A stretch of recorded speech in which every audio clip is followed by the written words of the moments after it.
Olá, sejam muito bem-vindos. Meu nome é Renato Saab, eu sou investidor profissional e nesse vídeo eu quero falar para você que acompanhou todo o crescimento, toda a valorização das empresas ligadas à inteligência artificial e que talvez não esteja acompanhando setores adjacentes como energia elétrica, energia nuclear, mais especificamente, que também vem tendo uma valorização muito grande. E nesse vídeo a gente vai comentar sobre os aspectos geopolíticos, sobre a oferta e a demanda, os estágios de desenvolvimento da inteligência artificial e possíveis oportunidades tanto em ETFs quanto em ações diretamente. A demanda por energia nuclear, especificamente, ela vem de uma necessidade que essas big techs têm de resolver o segundo gargalo da inteligência artificial. O primeiro era o hardware, né, os equipamentos, os computadores necessários para conseguir rodar todos os centros de dados de inteligência artificial. Isso foi resolvido pela NVIDIA e é por isso que nós tivemos essa valorização de mais de 200% desde setembro de 2023. E agora, o segundo gargalo diz respeito ao acesso abundante e barato à energia. Dentro do contexto do uso de energia elétrica nesses últimos anos, qual é a condição que nós estamos chegando hoje? O mundo vem num movimento de buscar energia limpa, energia verde, que é mais cara e não é tão eficiente. Olha algumas coisas que aconteceram recentemente. Quando nós tivemos a invasão da Ucrânia pela Rússia, e aí vocês vão perceber como que é muito costurado toda a ligação entre energia e os aspectos geopolíticos, a Rússia imaginava que, por conta da dependência europeia ao petróleo e ao gás natural russo, a União Europeia não faria nada em relação à Ucrânia. O que eles não contavam era que os próprios ucranianos sabotariam os gasodutos que ligavam o, o gás natural da Rússia à Europa e, no fim das contas, a Europa ficou sem gás e teve que lidar com isso de qualquer forma. E por que isso aconteceu? Isso tem uma grande ligação com o setor de energia nuclear. Olha esse gráfico aqui que interessante. Isso aqui é o gráfico do urânio, esse é um ETF de urânio, né, o URA, que desde o acidente de Fukushima, para quem não sabe, no Japão, em 2011, nós tivemos uma catástrofe natural, um terremoto seguido de um tsunami, que acabou danificando, gerando um acidente nuclear em Fukushima. Desde então, nós tivemos uma queda muito grande na demanda por usinas nucleares, em especial na Europa, que acabou desligando ali grande parte das suas usinas, principalmente na França e na Alemanha. A ideia da Alemanha naquele momento era, olha, a gente desliga aqui por questões ambientais todas as usinas nucleares e a gente fica dependendo do acesso ao gás natural russo, que é barato e abundante. O problema é que quando esse acesso foi perdido, a Alemanha não tinha mais independência energética, ela era completamente dependente da Rússia para conseguir rodar a sua indústria. E hoje nós vemos a indústria alemã, que até então era a principal indústria europeia, o país mais rico da Europa, mais desenvolvido, numa verdadeira destruição de valor, a indústria se desidratando, diminuindo de tamanho, muito por conta dessa dificuldade de acesso à energia abundante e barata. Repito, energia solar, energia eólica não resolvem essa demanda mais intensa por energia. Elas são energias que não são tão confiáveis, você depende do sol, que só está aceso 12 horas por dia, você depende do vento, que não é constante também, e as demais energias disponíveis normalmente são energias poluentes, a principal delas, energia a carvão. O grande ponto é, isso é tão importante que a gente pode dizer que por conta dessa incapacidade energética, a Europa tecnicamente é carta fora do baralho no desenvolvimento da inteligência artificial. Existem dois grandes players nessa disputa, que são Estados Unidos e China. Os Estados Unidos têm uma vantagem porque eles têm muito acesso à energia, tanto petróleo quanto gás natural e agora energia nuclear. A China também é muito pragmática nesse sentido. Se ela precisar desenvolver com usina carvão, ela vai desenvolver com usina carvão. Mas eles também estão bem avançados nesse uso de energia nuclear.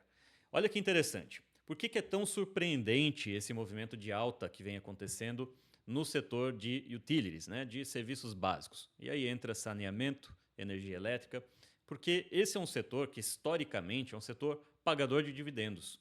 E para você entender essa dinâmica, por que ele paga tantos dividendos? Porque, a grosso modo, a indústria de energia elétrica ela vai ter um primeiro gasto muito intenso na construção da infraestrutura, da malha elétrica, das usinas, mas depois de um tempo, aquilo fica estável. Ele não tem mais grandes investimentos para fazer, o seu mercado consumidor é estável, você fecha ali um contrato com uma cidade, com um estado, com uma região, e são contratos longos e bastante previsíveis.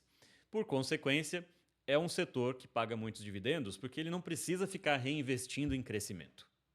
Uma vez construído, está construído. Mas, em compensação, ele também não tem crescimento. Então, quando nós olhamos os gráficos do setor de utilities, a gente vai perceber aqui que desde 1999 até hoje, ele subiu 153%. Parece muito, mas isso é metade do que o S&P subiu durante esse período. Isso dá um crescimento aproximado de 6% ao ano. Se a gente considerar só até 2023, antes dessa alta que aconteceu agora, é um setor que em 25 anos tinha subido 97% só. Então é um crescimento lento, um crescimento gradual. Por isso que o setor de elétricas, de saneamento básico, pagamento de dividendos de modo geral, ele não é o setor mais rentável para quem está em fase de construção de patrimônio. Vamos colocar um comparativo aqui. Se eu incluo o QQQ, que é um ETF de tecnologia, um ETF de crescimento, olha a diferença de crescimento no mesmo período. Enquanto o setor de utilities, né, saneamento e elétrica, subiu 153%, o setor de tecnologia cresceu 921%. Quer dizer, é uma grande diferença. Só que, se nós consideramos só o crescimento desses últimos meses, já foi uma tendência bem mais intensa. Foi aqui uma alta de mais ou menos 20% durante esse período. 30% desde o fundo aqui em setembro de 2023. Então, quer dizer, subiu até mais do que o S&P. Por que isso aconteceu? Aí entra a demanda da inteligência artificial por parte dessas Big Techs. Eu vou compartilhar aqui alguns gráficos com vocês para ficar um pouco mais visual isso. Então, o primeiro ponto é esse aqui. A demanda de inteligência artificial gera 10 vezes mais consumo de energia do que uma simples pesquisa no Google. Então, o simples fato de você perguntar para o ChatGPT em vez de perguntar para o Google já gera 10 vezes mais demanda de energia. Então, a corrida pelo desenvolvimento dos módulos, dos modelos de inteligência artificial, exige um grande acesso à energia barata e abundante. Como eu comentei, o primeiro gargalo da inteligência artificial eram os hardwares, né, os equipamentos. Isso foi resolvido pela NVIDIA. O segundo gargalo é o acesso à energia. Isso está sendo resolvido agora. O grande ponto é que essa corrida por desenvolvimento do melhor modelo de inteligência artificial não pode esperar. E aí entra o porquê desse forte crescimento no setor de energia nuclear, especificamente, já que as novas tecnologias de energia nuclear trazem, por exemplo, o chamado SMR, Small Modular Reactor, né? Reatores modulares, pequenos reatores modulares. Então, qual é a diferença? Enquanto uma usina comum leva de 5 a 10 anos para ser construída e é muito caro, esses pequenos reatores modulares levam de 2 a 5 anos e eles podem ser construídos gradativamente. Então, olha que interessante o efeito disso, até mesmo nas notícias que a gente vem observando. Olha. Elon Musk prepara para duplicar o seu supercomputador para 200 mil placas ali de vídeo da NVIDIA. Então você imagina, se você precisa usar 200 mil placas NVIDIA, imagina o consumo de energia que isso vai ser necessário. Meta, a mesma coisa. Construiu aqui um outro armazém, vamos dizer assim, um outro centro de dados com mais de 100 mil placas da NVIDIA. Olha essa notícia. A inteligência artificial está fadada a levar um crescimento de 160% na demanda por energia até 2030. Então, quer dizer, de repente você tem uma grande demanda por energia. A única tecnologia capaz de suprir essa demanda é a energia nuclear. E isso vai provavelmente se refletir também no preço do urânio, no preço das mineradoras de urânio, das empresas que constroem esses módulos de energia nuclear.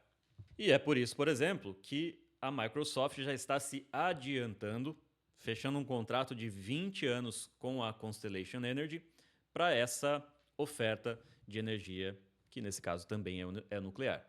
Então, até mesmo plantas que estavam desativadas no passado vêm sendo reativadas, porque eles já sabem que a demanda vai ser muito grande. E aí, novamente, quando a gente observa os aspectos geopolíticos, hoje em dia, 40% das reservas da produção de urânio, que é a matéria-prima para a energia nuclear, é produzida no Cazaquistão. É uma antiga república soviética, então é um filhote ali da Rússia, e isso gera alguns riscos geopolíticos. A China, por exemplo, ciente disso, vem pouco a pouco dominando a produção de terras raras, de minerais estratégicos. Recentemente, eu nem tinha pensado em gravar esse vídeo, mas recentemente eu compartilhei uma notícia de que a China comprou a principal mineradora de urânio no Brasil. Então, eles são muito estratégicos nesse ponto. E no fim das contas, o que a gente tem é um duelo entre civilizações. E a inteligência artificial está no centro disso. O ponto é, nessa primeira fase de crescimento e de valorização de ativos, nós tivemos essa infraestrutura da inteligência artificial, NVIDIA é a primeira delas, agora o setor de energia, e numa segunda fase, provavelmente já em 2025, nós vamos ter um outro perfil de empresas crescendo.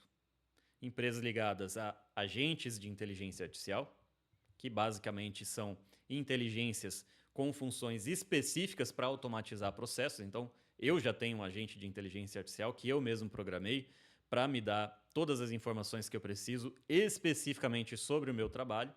Então, se eu, uma pessoa única, conseguir fazer isso, imagina o uso que isso vai ter para empresas, para programadores e tudo mais. E, ao mesmo tempo, a China também está nessa corrida. Quem chegar primeiro, ganha, né? Só que os Estados Unidos estão bem à frente nesse momento. A gente costuma dizer que os Estados Unidos inovam, a Europa regula, né? Controla, coloca dentro de uma caixinha e a China copia. Só que nesse caso, é uma corrida em que essa necessidade geopolítica ela se impõe. Então a gente já vê os Estados Unidos, por exemplo, tentando bloquear o acesso chinês aos principais chips da NVIDIA. Em contrapartida, a China vem tentando bloquear o acesso dos Estados Unidos a metais raros. Um dos tipos, né, de metais que são usados em chips semicondutores, em construção de caças, em equipamentos de alta tecnologia. Então, a gente já percebe um movimento muito intenso da Amazon, do Google, da Oracle, da Microsoft, da BlackRock, nessa busca por garantia de energia barata e abundante. E eu repito bastante isso, barata e abundante, constante, porque o custo de energia para suprir esse funcionamento dos centros de dados vai ser crucial para a própria sobrevivência do negócio. Isso é muito importante.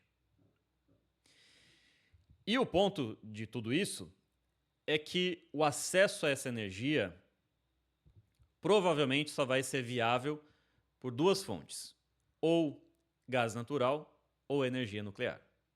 Porque essas empresas ainda têm essa necessidade de avançar de maneira não poluente. Então vamos olhar de novo o gráfico do urânio, por exemplo. A gente percebe que desde 2011 nós tivemos uma queda de quase 94% no preço do urânio. Recentemente, a partir de 2020, tivemos novamente uma alta de 360%, mas ainda muito distante dos $140 que negociou lá no passado. Então a expectativa nesse momento é se nós vamos conseguir romper essa faixa dos $33, só que qual é o grande ponto? Como é um setor que ficou dormente por muitos anos, né? Você teve fechamento de usinas nucleares, redução na demanda por urânio. Naturalmente você vai ter as empresas reduzindo a quantidade de minas, reduzindo a quantidade de investimentos na produção, na extração de urânio. E se nós temos agora um súbito aumento de demanda, naturalmente, quando a gente fala de commodities, se você tem uma alta demanda e uma oferta que é lenta para voltar a produzir, você provavelmente vai ter um aumento no preço. Então é isso que o mercado observa nesse momento. A gente percebe que, se nós considerarmos aqui desde 2024, nós já tivemos um aumento de 6% no custo do urânio. E a partir de agora, nós já ficamos observando se vai de fato haver a continuidade dessa demanda. Vamos olhar, por exemplo, as empresas que fazem mineração de urânio. Aqui a gente tem várias. A Cameco, que é a principal, teve uma alta de 27% desde janeiro de 2024, então só nesse ano. A Leu, 36%, DNN, 20%, UEC, 17%. Então, são todas empresas que já vêm observando uma valorização nos últimos meses, só que ainda sofrendo alguns baques regulatórios. Então, a regulação nos Estados Unidos vai ser algo para nós observarmos como um dos principais riscos para a tese de urânio e energia nuclear. Só que quando a gente fala das empresas que vão oferecer essas energias, o resultado já é completamente diferente. Então, olha o potencial que existe aqui. A SMR, por exemplo, que é uma das principais, né, de criação de tecnologia de Small Modular Reactors, subiu 653%. Chegou a bater 950% de alta. Então, quer dizer, é muito mais até do que a NVIDIA. A gente vai entrar especificamente aqui nos números, mas só para a gente ter uma visão geral aqui no começo. A VST, Vistra, 266% de alta no ano. A GE, né, uma parte da GE aqui ligada à energia, 150% no ano. Constellation, 100% no ano. Então, são empresas até então estáveis, estagnadas, com pouco crescimento, que estão vislumbrando aqui uma nova demanda, crescimento de longo prazo. Então, os contratos, por exemplo, que vêm sendo fechados, são contratos de 20 anos. Exemplo da Microsoft com a Constellation, a SEG aqui. Então, olha o potencial que existe nesse setor. Mas eu faço um adendo, né?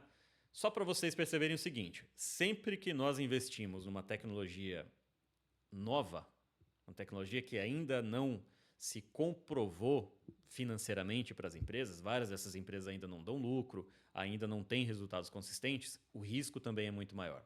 Quer ver um exemplo disso? Vamos olhar o ETF da ARK. ARK é uma gestora americana especializada no investimento nessas teses de tecnologia de ponta. Então, esse aqui é um dos principais ETFs da ARK, é o ARK-K, é um ARK Innovation, né? Que desde 2021, no auge ali vamos dizer assim, da euforia com essas novas tecnologias, ele chegou a cair 80%.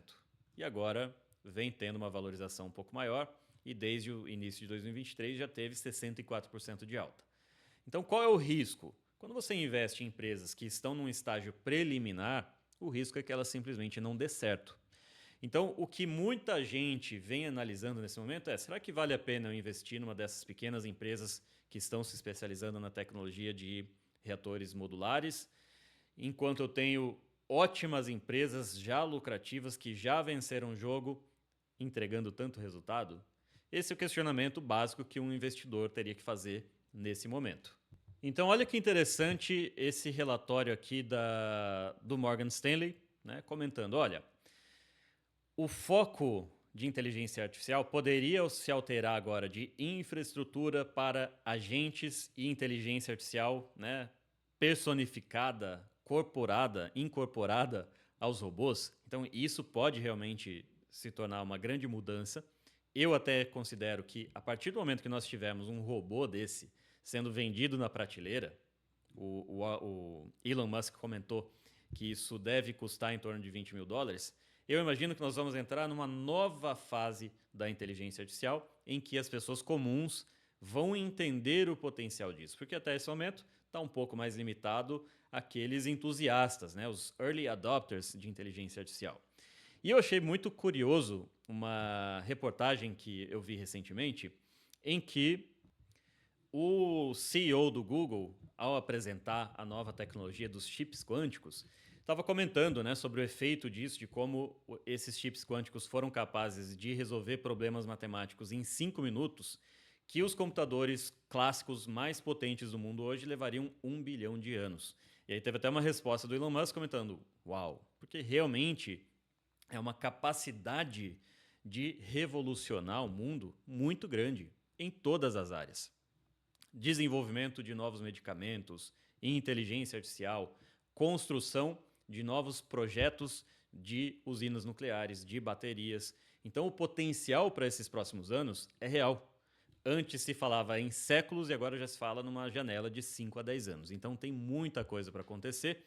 O que é fato é que vai aumentar cada vez mais a demanda por inteligência artificial, por produtos que usem inteligência artificial, que nesse momento é muito focado em infraestrutura, mas logo mais vai ser focado no uso prático disso, né, para a pessoa comum, principalmente. Então imagina só, né, o uso de um robô na sua casa, alguém que pode educar os seus filhos, cuidar da sua casa, limpar a piscina, cortar grama, né? Olha a quantidade de mudanças que a gente deve ver nos próximos anos, inclusive com pessoas talvez se casando com esses robôs, né? Tem muita coisa para acontecer, com alterações, implicações sociais, inclusive, né? E aí, a grande preocupação nesse momento é como nós vamos suprir esse aumento na demanda por energia. Isso é uma preocupação real, porque antes você tinha um aumento de 5, 6% ao ano, e agora, de repente, subiu para 160% nos próximos 5 anos. É um aumento muito substancial, vai exigir um grande nível de investimento, só que isso tem o potencial de colocar os Estados Unidos num patamar ainda mais distante dos demais. Então isso é importante para a gente considerar e a gente analisar esse cenário, porque os nossos investimentos são focados nos Estados Unidos. É onde provavelmente essas empresas vão aflorar, vão se valorizar. E aí, teoricamente, o setor de tecnologia, um QQQ, vai ter uma performance muito melhor que os demais. Então, até mesmo pensar de forma estratégica quais setores têm um potencial de ter uma performance acima do mercado é importante nesse momento. Porque caso não tenha acesso à energia, nada disso acontece. Então, nesse momento, o setor de energia elétrica, em especial essas empresas de energia nuclear, tem um potencial de ter essa super rentabilidade, de ter uma rentabilidade muito acima do que é o comum para o setor. Não estou aqui fazendo um call, uma recomendação de compra, mas a gente precisa começar a pensar quais seriam as consequências para essa demanda. Então, olha, por exemplo, essa reportagem aqui. Aqui ele está dizendo o seguinte, olha, a demanda por eletricidade é esperada que cresça num nível não visto desde 1970, né? Impulsionado pela corrida por inteligência artificial, além do reshoring, automação industrial e imigração. Por que ele fala isso? Porque, primeiro, a própria corrida por inteligência artificial é algo com uma grande função geopolítica, uma grande importância geopolítica. Se a China ficar acima dos Estados Unidos, isso pode alterar completamente essa dinâmica de poder. Então os americanos vão provavelmente investir pesado nisso, vão fazer uso disso como uma arma geopolítica, assim como a China também vai tentar contra-atacar, limitando o acesso a minerais e terras raras, que é algo que eu vou comentar aqui na frente. Além disso, a gente deve começar a ver um movimento de desglobalização, de reshoring. Quer dizer, eu tiro as minhas fábricas que até então estavam nos Estados Unidos, trago para países amigos próximos de mim. O principal beneficiado disso é o México, que tem acordos de livre comércio com os Estados Unidos, além do próprio processo de reindustrialização dentro dos Estados Unidos, trazendo para dentro dos Estados Unidos esses fabricantes, essas indústrias que até então também estavam dormentes. Então tem muita coisa para acontecer e o que se percebeu, principalmente depois de 2020, é que não dá mais para você considerar que você pode confiar, né, na China, nos Estados Unidos, nos seus aliados, nos seus inimigos. Então todo mundo está querendo se precaver, haja visto o que aconteceu na Europa, no caso que eu citei, contra a Rússia. Então esse pragmatismo nos próximos anos vai ser algo que provavelmente vai passar por cima das regulações, das dificuldades, porque é algo necessário. Uma das alternativas também é o setor de gás natural, não vou entrar muito aqui, mas ele é algo que pode responder por essa demanda de curto prazo. É algo que os Estados Unidos têm em abundância, o Canadá tem em abundância. Então existem algumas soluções que são também bastante interessantes para suprir essa demanda energética. Empresas como a GE Vernova, por exemplo, eu estou lendo aqui, já estão reservando turbinas de gás natural para serem usados ali nos seus campos, né, de geração de energia. Só nos últimos 30 dias, a GE fechou contratos de 9 gigawatts para consumidores, para clientes ligados ao desenvolvimento de centros de dados. Então é um setor muito aquecido. Muito aquecido. A gente precisa ficar de olho, porque você sai um pouco daquele convencional, sai da NVIDIA, que provavelmente deve entrar num estágio agora de estabilização, e começa a migrar para investimentos que ainda têm um grande potencial de alta.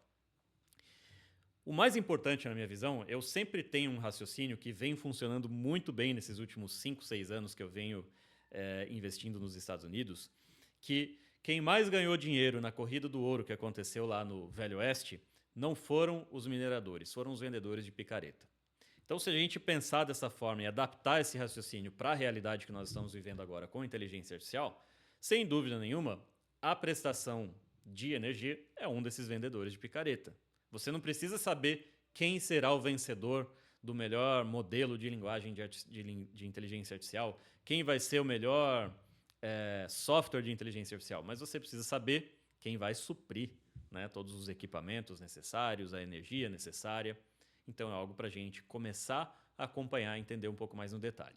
Para quem quer investir nisso, quais seriam algumas das soluções, né? Olha, por exemplo, aqui os ETFs de inteligência artificial. Deixa eu ver se vai ficar bom aqui desse jeito. Não, não vai. Então é o seguinte, olha. Por exemplo, esse aqui é o URA. Ele investe de forma bastante concentrada, 20% aqui na Cameco Corp, 15%, deixa eu voltar o meu foco aqui, 15% numa empresa que aparentemente é do Cazaquistão também, 12% na Sprott Physical Uranium Trust Units, 7% em Uranium Energy Corp. Então a gente percebe que é bastante concentrado, inclusive geograficamente. O Cazaquistão, antiga República Soviética, responde por 40% da produção mundial de urânio. Só para vocês terem uma ideia em termos de comparativos, a Arábia Saudita, que é um dos grandes produtores de petróleo, produz 10%.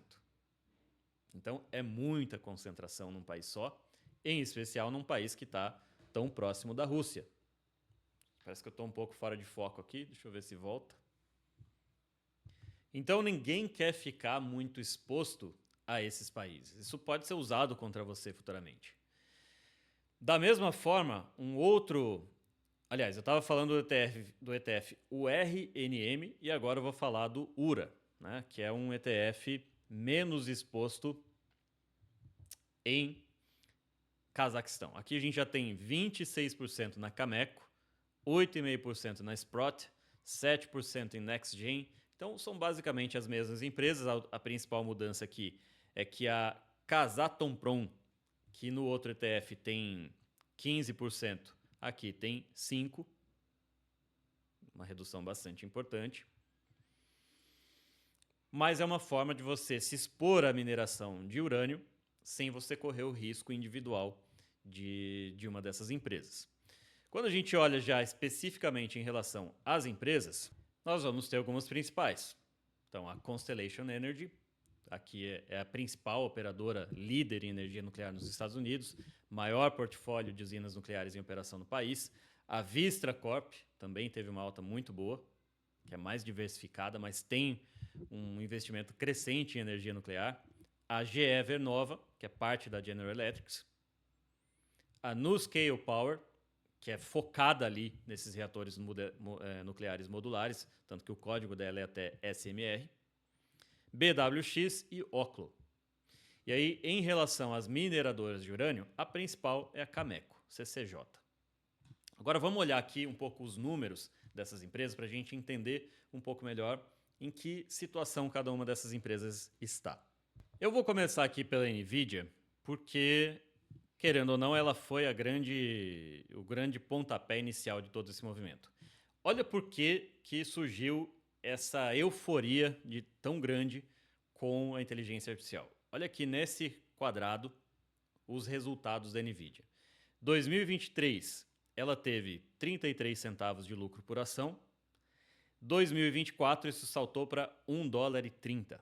Quer dizer, uma alta de 294% em um ano. 2025, a estimativa é de 2,95 por ação, então mais uma alta de 127%. 2026, 4,40 por ação. Então, quer dizer, em 4 anos, 2023 a 2026, em 3 anos, ela saiu de 33 centavos de lucro por ação para 4,42. Olha o nível de crescimento por conta de uma nova tecnologia. Se a gente olha trimestralmente, a gente está falando aqui de crescimentos na base de 500%, 400%. Olha aqui embaixo. 480%, 455% de alta por trimestre. Então você imagina uma empresa que tem esse nível de crescimento. E foi já exatamente isso que justificou uma alta com essa intensidade que aconteceu.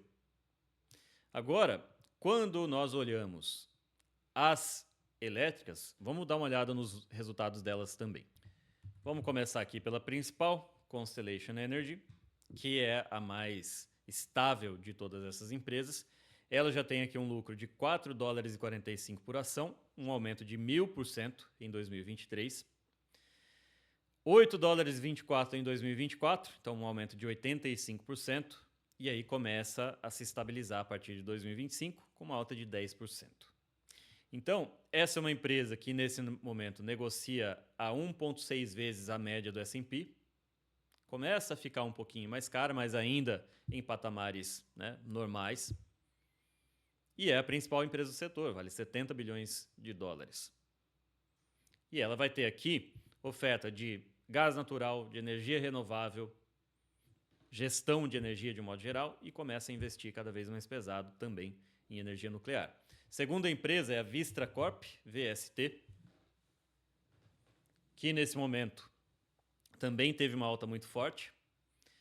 Olha como que a gente percebe um movimento parecido. Olha, a partir de 2023, uma alta de 200% no lucro por ação, saiu de -3 para 3,50 por ação. 2024, 36% de alta no lucro, vai para 4,85. 2025 vai para 6,95. Então, mais uma empresa com forte crescimento e que já está num estágio mais avançado apresentando lucros. Se a gente olha, por exemplo, a SMR, que é um estágio mais preliminar, ela ainda não tem lucro. E também já vem tendo uma alta muito forte. Então, esse é o risco. Uma empresa que nesse momento vale 5 bi, então muito pequena, é uma small cap, mas, segundo o mercado, também com grande potencial de valorização. Não estou aqui dizendo que é para comprar, vender, nem nada, só estou fazendo a leitura do mercado nesse momento. Já a CCJ, Cameco, né, que é a mineradora de urânio, já vem aqui com um resultado um pouco mais lateral, naturalmente vai seguir o preço do urânio, mas também começou a ter um aumento nos resultados. 200% de aumento de lucro em 2022, 136% em 2023, cai um pouco em 2024 para 44 centavos de lucro por ação, uma queda de 44%. Só que a expectativa é que em 2025, com o aumento da demanda, a gente veja um aumento de 170% no lucro por ação. Por que eu estou focando tanto aqui no lucro por ação? Porque, em última instância, é isso que o mercado observa. O mercado quer indústrias que tenham essa surpresa na lucratividade, na receita, nas vendas. O preço sempre vai seguir o lucro. Foi isso que justificou o aumento tão forte na NVIDIA. Só que tem um ponto importante que pouca gente considera. O mercado costuma antecipar os lucros futuros. Então, se ele imagina que essa empresa vai ter um grande lucro daqui a um ano, ele compra agora, porque depois que já subiu, depois que já apresentou o lucro, não tem mais uma vantagem em termos de informação. Então, por isso que muitas vezes as empresas sobem antes mesmo delas terem resultados concretos e apresentarem isso. Então, esse é o risco quando você investe, por exemplo, numa empresa que ainda está num estágio preliminar. Pode ser que ela se confirme, Ou pode ser, como aconteceu no exemplo que eu dei ali da ARK, que teve uma queda de 80%, porque ela apostou muito caro em empresas que ainda não tinham resultado, que ainda tinham muita alavancagem, eram muito endividadas. Então esse é o risco que a gente considera nesse momento. Mas é um setor que oferece uma excelente alternativa para quem quer surfar esse movimento de inteligência artificial. E é um setor que, na minha visão, vai ter uma demanda contínua, vai apresentar crescimento. A gente está vendo aqui, né? Eu já apresentei todos os dados que corroboram com essa tese. Então existe a possibilidade do investimento em ETFs, em empresas de energia, em mineradoras de urânio. É um setor para a gente começar a observar de perto, podem surgir grandes oportunidades, principalmente oportunidades para o vendedor de ferramenta. E se você se interessa por esse tipo de assunto, nós temos a nossa consultoria que oferece essa montagem de carteira, relatórios semanais, o meu acompanhamento de perto ali, além do curso que deve começar uma nova turma agora em janeiro, explicando, né, ensinando toda a metodologia para que a gente encontre essas empresas com grande potencial no mercado americano. Muito obrigado pela sua atenção e até a próxima.